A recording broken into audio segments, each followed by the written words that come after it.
नमस्कार विद्यार्थी मित्रांनो.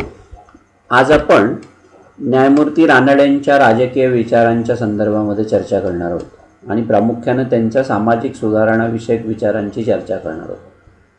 पण त्याच्या पूर्वी न्यायमूर्ती रानडे यांचा अल्पपरिचय नेमका कशा पद्धतीचा आहे हे पाहणं संयुक्तिक ठरेल.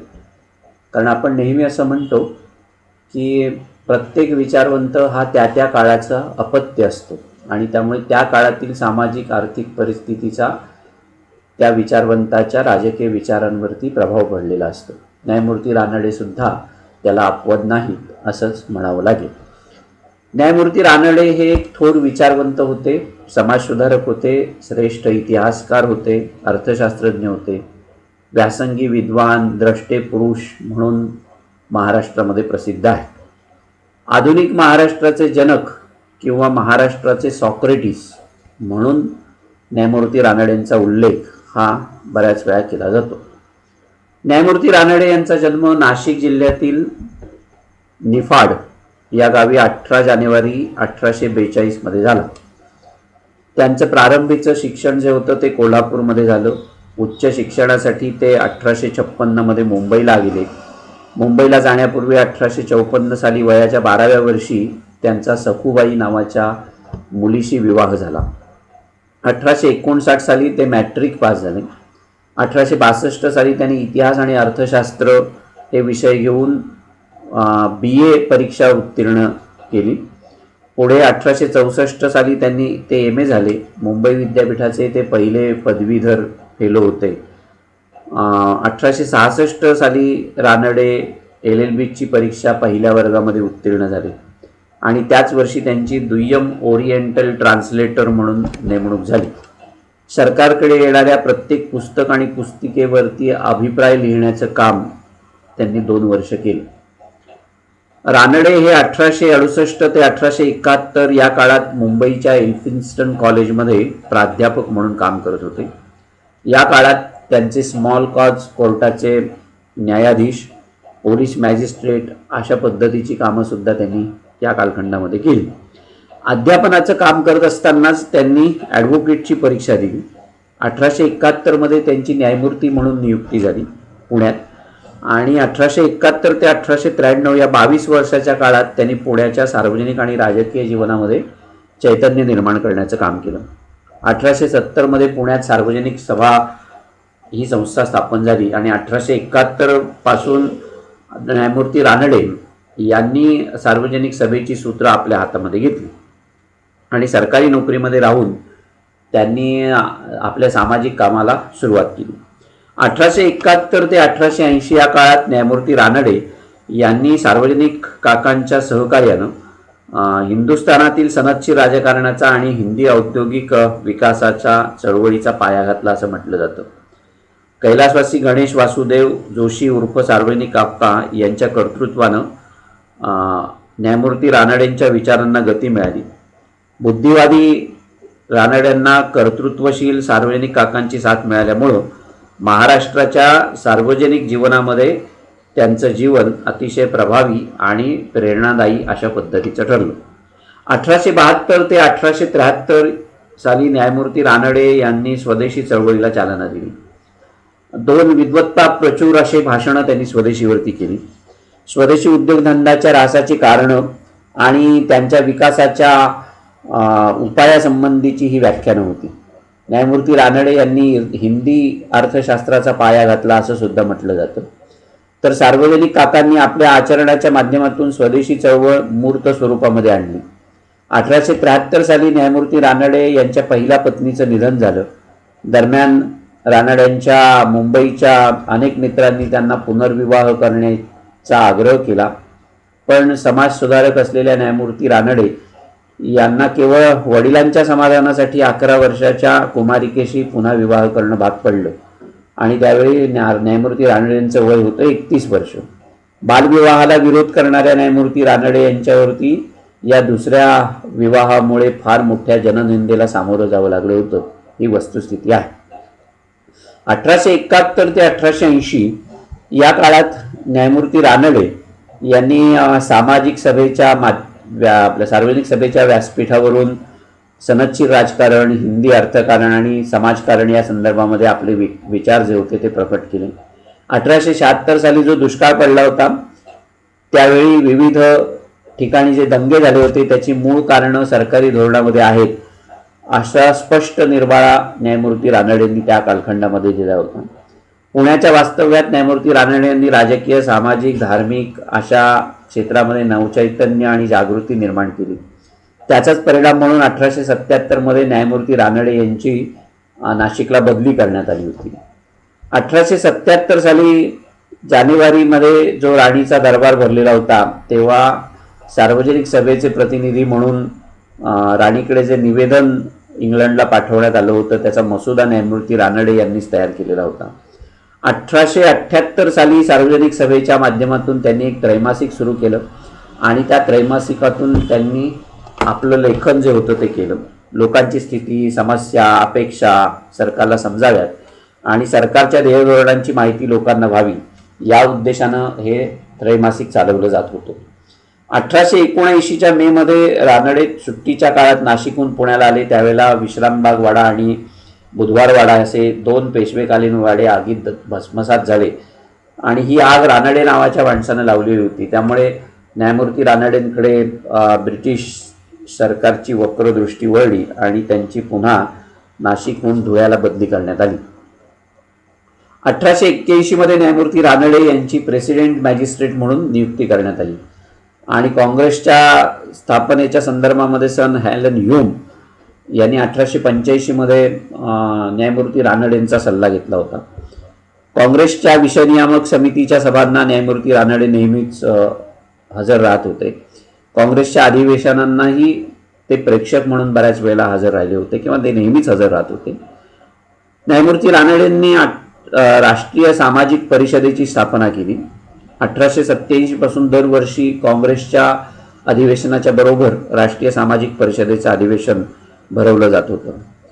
1892 साली त्यांनी डेक्कन कॉलेजमध्ये हिंदी अर्थशास्त्र या विषयावरती निबंध वाचला आणि अर्थशास्त्रीय तत्वांचा आणि पद्धतींचा अप्रगत भारताच्या परिस्थितीशी जुळेल अशा पद्धतीचा समन्वय घातला आणि त्यातून एक नवीन भारतीय अर्थशास्त्र किंवा त्याचा पाया घातला गेला असं आपल्याला म्हणता येईल.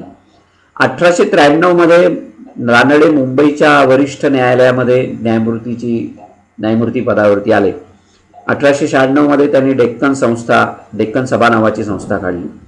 1895 सालच्या काँग्रेसच्या पुणे अधिवेशनामध्ये सामाजिक परिषदेवरती टीका झाली आणि तेव्हापासून काँग्रेस आणि सामाजिक परिषद यांच्यातला संबंध जो होता तो दुरावला गेला.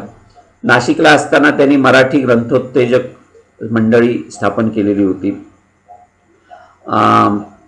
त्यांनी राईज ऑफ मराठा पॉवर नावाचा ग्रंथ लिहिला आणि त्याच्यामध्ये ग्रँड डफ यानं जे काही इतिहास संशोधन केलं होतं त्या इतिहासकाराची विधानं त्यांनी खोडून काढली आणि मराठ्यांचा खरा इतिहास जो होता तो पुढे आणण्याचा प्रयत्न केला. न्यायमूर्ती रानडे हे प्रार्थना समाजाचे आधारस्तंभ होते. एकेश्वर निष्ठांची कैफियत हा निबंध त्यांनी या कालखंडामध्ये लिहिला. प्रार्थना समाज हा हिंदू धर्माची पायमल्ली करणारा पंथ नसून स्वदेशी बांधवांच्या उद्धाराचा किंवा धार्मिक उद्धाराचं एक साधन आहे अशा पद्धतीचा विचार त्यांनी वेळोवेळी मांडलेला होता. मराठी भाषा युनिव्हर्सिटीच्या अभ्यासक्रमामध्ये समाविष्ट होण्यासाठी त्यांनी 1898 मध्ये प्रयत्न केले. त्या संदर्भातले 5 संशोधनात्मक लेख त्यांनी लिहिले. सिंडिकेटचे जे सदस्य होते त्या सदस्यांमध्ये त्यांनी त्या संदर्भामध्ये प्रचार आणि प्रसार केला. त्याचा परिणाम म्हणून 1901 साली मराठी भाषेचा MA परीक्षेच्या अभ्यासक्रमामध्ये अंतर्भाव करण्यात आला. एकंदरीत राष्ट्राच्या सर्वांगीण उन्नतीसाठी सगळ्या दिशांनी आणि मार्गांनी विचार करणारा असा एक महान समाज सुधारक आणि राजकीय विचारवंत म्हणून न्यायमूर्ती महादेव गोविंद रानडे यांचं कार्य जे होतं ते अलौकिक अशा पद्धतीचं होतं. धर्मसुधारणा, समाज सुधारणा, राजकीय व्यवस्था, शिक्षण, उद्योगधंदे अशा वेगवेगळ्या क्षेत्रांमध्ये सुधारणा झाल्याशिवाय आपल्याला इतर सुधारलेल्या राष्ट्रांची बरोबरी करता येणार नाही अशा पद्धतीचा विचार त्यांनी वेळोवेळी मांडलेला आपल्याला दिसतो. आणि महाराष्ट्राच्या थंड गोळ्याला सजीव करण्याचं महत्त्वाचं काम न्यायमूर्ती रानडे यांनी केलं. लोकमान्य टिळकांनी हे अशा पद्धतीचा विचार त्यांच्या मृत्यूलेखामध्ये मांडलेला होता. मराठी आणि इंग्रजी भाषेवरती प्रभुत्व असणारा असा सखोल संशोधक, अभ्यासक, उत्तम वक्ता, जबर असा विद्या व्यासंगी, न्यायप्रिय, असाधारण कल्पक, शांत आणि रुजू स्वभावाचा, भारदस्त व्यक्तिमत्व पण साधी विचारसरणी असणारा, लोकसंग्राहक, देशभक्त, समाजसुधारक म्हणून न्यायमूर्ती रानडे यांचं काम अलौकिक अशा पद्धतीचं आहे. अशा या महापुरुषाचं निधन 1901 मध्ये 16 जानेवारीला मुंबई इथे झालं. न्यायमूर्ती रानडे यांनी सार्वजनिक सभा, त्याच्यानंतर इंडियन नॅशनल काँग्रेस, राष्ट्रीय सामाजिक परिषद, प्रार्थना समाज, विधवा विवाह उत्तेजक सभा, वसंत व्याख्यानमाला, त्याच्यानंतर डेक्कन सभा, फर्ग्युसन कॉलेज, औद्योगिक परिषद, इंडस्ट्रियल एक्झिबिशन अशा वेगवेगळ्या संस्था किंवा समाज संघटनांच्या माध्यमातून आपलं काम करण्याचा प्रयत्न केलेला होता. न्यायमूर्ती रानडेंना सरकारी नोकरी करत असल्यामुळे बऱ्याच मर्यादा होत्या आणि त्यामुळे त्या मर्यादांचं भान राखून त्यांनी आपला विचार हा मांडलेला साधारणतः दिसतो. मगाशी मी म्हटलं तसं की महाराष्ट्राचे सॉक्रेटिस म्हणून न्यायमूर्ती रानडेंचा उल्लेख केला जातो.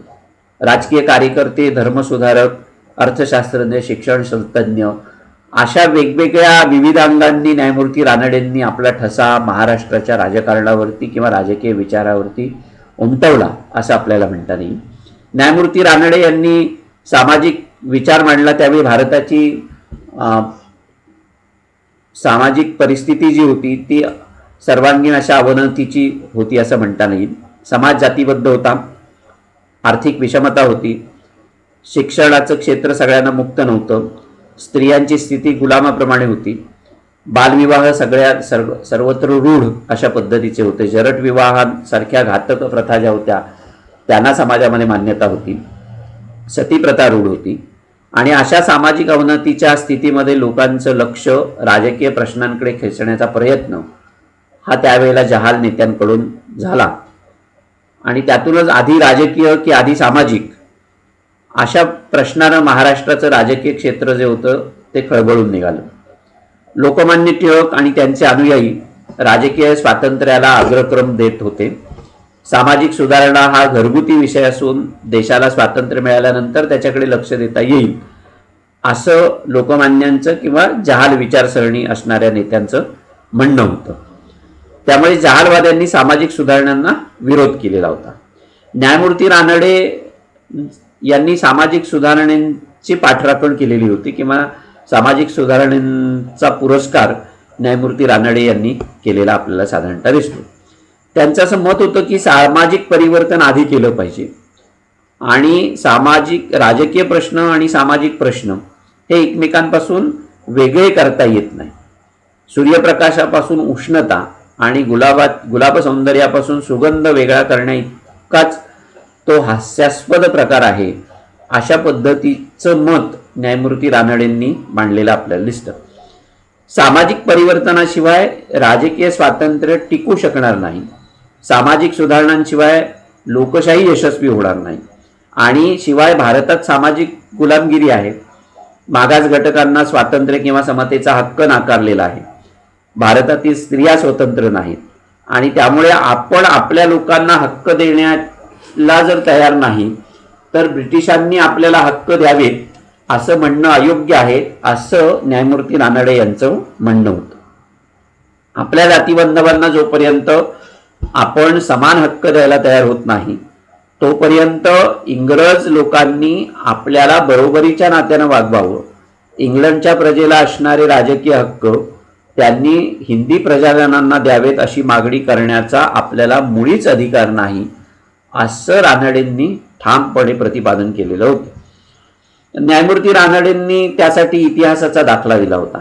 मराठी सत्तेचा उत्कर्ष, राईज ऑफ मराठा पॉवर नावाचा ग्रंथ त्यांनी लिहिला आणि त्या ग्रंथामध्ये त्यांनी महाराष्ट्रामध्ये मराठ्यांच्या सत्तेच्या उत्कर्षापूर्वी साधू संतांनी इथे सामाजिक परिवर्तन घडवून आणलं आणि त्यामुळेच मराठी सत्तेचा उत्कर्ष होऊ शकला अशा पद्धतीचा निष्कर्ष काढलेला होता. म्हणजे जनसामान्यांपर्यंत धर्माचा खरा विचार पोहोचवून सामाजिक विषमतेवरती साधू संतांनी त्यावेळेला प्रहार केले. त्यामुळेच मराठ्यांची सत्ता महाराष्ट्रामध्ये निर्माण झाली. अशा पद्धतीचं विवेचन जे होतं ते न्यायमूर्ती रानडे यांनी केलेलं आहे. थोडक्यात न्यायमूर्ती रानडे हे संपूर्ण समाज हा सेंद्रिय स्वरूपाचा असतो अशा पद्धतीची मांडणी करत होते. सामाजिक सुधारणांचा पुरस्कार करत असताना न्यायमूर्ती रानडेंनी भारतीय सामाजिक दोषांचं विश्लेषण केलेलं आहे. त्यांचं असं मत होतं की भारतीय समाज हा बाह्य जगापासून अलिप्त राहिल्यामुळे प्रगती करू शकलेला नाही. विज्ञाननिष्ठ दृष्टिकोन असल्याशिवाय भारतीय समाजाचा विकास होणार नाही. भारतीय समाज हा सत्सद विवेक बुद्धीच्या प्रभावाखाली नसून बाह्य सत्तेच्या दडपणाखाली आहे असं त्यांचं म्हणणं होतं. भारतीय समाज धर्म मार्तंडांसमोर नतमस्तक आहे. त्यांचं मत ते प्रमाणभूत मानतात आणि इंग्रजी भाषेच्या शिक्षणामुळे खरं तर विकसित होता येईल हा विचार जो होता तो विचार भारतीय समाजामध्ये त्यामुळे प्रभावी ठरलेला नाही. सामाजिक गुलामगिरी, सामाजिक भेद, जातीय आढ्यता हा भारतीय समाजाचा आणखी एक गंभीर दोष आहे असं रानडेंचं मत होतं. दुष्ट कल्पनेच्या प्रसारणाला भारतीय समाजाकडून मूकसंमती दिली जाते. शिवाय जीवनातील धर्मनिरपेक्ष क्षेत्राचा मुक्तपणे विचार करण्याच्या बाबतीमध्ये भारतीय समाज कचरताना दिसतो. प्रत्येक गोष्टीला धर्माचा आधार दिला जातो आणि त्यामुळे त्याला ताठर स्वरूप येतं असं रानडेंचं म्हणणं होतं. भारतीय समाजातील दोषांचा म्हणजे सामाजिक दोषांचा विचार करूनच रानडे थांबले अशातला भाग नाही, तर त्यांनी त्यावर सामाजिक परिवर्तनाचे मार्ग शोधण्याचा प्रयत्न केला. हे समाज सुधारणा ही एक चळवळ असून ती सामान्य लोकांपर्यंत पोहोचली पाहिजे. जनतेला सामाजिक सुधारणा मान्य झाल्या तरच सामाजिक परिवर्तन घडू शकेल. भारतीय समाजाला सनातन धर्माची एक फार मोठी परंपरा होती आणि अशा स्थितीत सामाजिक परिवर्तनाची प्रक्रिया ही धर्म आणि संस्कृतीला धरून राहिली पाहिजे किंवा धरून झाली पाहिजे अशा पद्धतीचं मत रानडेंनी मांडलेलं आपल्याला साधारणतः दिसतं. त्यामुळे सनातन धर्मातील चांगल्या किंवा नैतिक तत्वांची पुनर्स्थापना करण्याचा विचार त्यांनी मांडला. समाज परिवर्तनाचा दुसरा मार्ग म्हणजे समाजातील सत्सद विवेक बुद्धी जागी करणं हा आहे. भारतीय मनुष्य बाह्य शक्तीच्या दडपणाखाली आहे. कोणत्याही प्रश्नाचा तो स्वतःच्या विवेकानुसार विचार करत नाही. त्याची विवेक बुद्धी जर जागी झाली तर सामाजिक सुधारणांची गरज त्याला पटेल असा विश्वास रानडेंना वाटत होता. समाज सुधारणेच्या या दोन नैतिक मार्गांच्या व्यतिरिक्त कायद्यानं समाज सुधारणा घडवून आणल्या पाहिजेत असं न्यायमूर्ती रानडे यांचं म्हणणं होतं. जेव्हा वरील दोन्ही मार्गांपैकी कोणत्याही मार्गाला यश येणार नाही अशा वेळी कायद्याच्या पद्धतीनं समाज परिवर्तन घडवून आणलं पाहिजे असं ते नेहमी म्हणत होते. कायद्यानं सुधारणा करण्याला जहाल नेत्यांचा विरोध होता. कारण जहाल नेत्यांचं असं म्हणणं होतं की कायद्यानं समाज सुधारणा करणं म्हणजे ब्रिटिशांना आमच्या धार्मिक क्षेत्राचे दरवाजे खुले करण्यासारखं होईल. कारण आधीच इतर क्षेत्रामध्ये ब्रिटिशांनी भारतीयांना गुलामगिरीत टाकलेलं होतं. त्याशिवाय ब्रिटिशांना भारताच्या रूढी परंपरांची माहिती नाही आणि त्यामुळे त्यांनी त्या संदर्भामध्ये कायदे करणं हे अनुचित ठरेल अशा पद्धतीची भूमिका ही जहाल मतवाद्यांची होती. कायद्यानं सामाजिक सुधारणा होतात यावर जहाल नेत्यांचा विश्वास नव्हता. कारण जेव्हा लोकशिक्षणाची पद्धती जी आहे ती जहाल नेत्यांना जास्त महत्वाची वाटत होती. कायद्यानं सामाजिक सुधारणा होतात याच्यावरती त्यांचा विश्वास नव्हता. याचं कारण असं होतं की त्यामुळे माणसांचे मनोविकार चेकाळले जाऊ शकतात अशी भीती जहाल नेत्यांकडून व्यक्त केली जात होती. न्यायमूर्ती रानडेंनी या सगळ्या विचारांचं खंडन केलं. त्यांचं असं मत होतं की स्वयंप्रेरणेनं जेव्हा सामाजिक सुधारणा होत नाही तेव्हा कायद्याचा आधार घेणं उचित असतं. ब्रिटिश सरकार परकीय असल्याचा आक्षेप त्यांना मुळीच मान्य नव्हता. त्यांच्या मते ब्रिटिशांनी भारतात येणं ही मुळात एक दैवी योजना होती. ब्रिटिश हे मूलतः उदारमतवादी असल्यामुळं भारतीय लोक स्वातंत्र्य पेलण्यास ज्या वेळेला सक्षम होतील तेव्हा ते त्यांना स्वातंत्र्य बहाल करतील अशा पद्धतीचा आशावाद जो होता तो रानडेंना वाटत होता. समाज परिवर्तनाचा अखेरचा मार्ग म्हणजे क्रांती असं रानडेंचं म्हणणं होतं. की सामाजिक क्रांतीची कल्पना रानडेंना अजिबात मान्य नव्हती कारण ते मुळात उदारमतवादी विचारवंत होते. क्रांतीचं उग्र स्वरूप जे होतं ते त्यांच्या सौम्य स्वभावामध्ये बसणारं नव्हतं किंवा त्यांना मानवणारं अशा पद्धतीचं नव्हतं. रानड्यांच्या मते सामाजिक परिवर्तन हे अचानक होता कामा नये, कारण ते आमूलाग्र स्वरूपाचं सुद्धा असता कामा नये. अचानक झालेलं परिवर्तन हे जनतेला झेपणार नाही कधीच. थोडक्यात क्रांतीशिवाय इतर मार्गातून सामाजिक सुधारणा कराव्यात, परंपरागत मूल्यांचं जतन करून आणि जनसामान्यांचा विवेक जागा करून सामाजिक सुधारणा व्हाव्यात, आणि हे शक्य नसेल तिथे कायद्याचा आधार घेतला जावा, असं रानडे यांचं मत होतं. न्यायमूर्ती रानडे यांनी सामाजिक सुधारणेचं नुसतं तत्वज्ञान सांगितलं नाही, तर प्रत्यक्ष कृतीतून त्या अंमलात आणण्याचा प्रयत्न केला. आर्य समाज, प्रार्थना समाज यांच्या माध्यमातून त्यांनी सुधारणेचे प्रयत्न केले. 1885 मध्ये राष्ट्रीय सभेच्या बरोबरीनं सामाजिक परिषदेची स्थापना करून त्यांनी सामाजिक सुधारणेकडे समाजाचं लक्ष वेधलं. वेदशास्त्रोत्तेजक सभा, विवाहोत्तेजक मंडळ अशा वेगवेगळ्या समाजोपयोगी संस्थांच्या माध्यमातून त्यांनी सामाजिक परिवर्तनाचा आदर्श सर्वांसमोर उभा करण्याचा प्रयत्न केला. अशा पद्धतीनं न्यायमूर्ती रानडे यांनी आपल्या सामाजिक सुधारणा विषयक विचारांची मांडणी केली असं आपल्याला म्हणता येईल. धन्यवाद.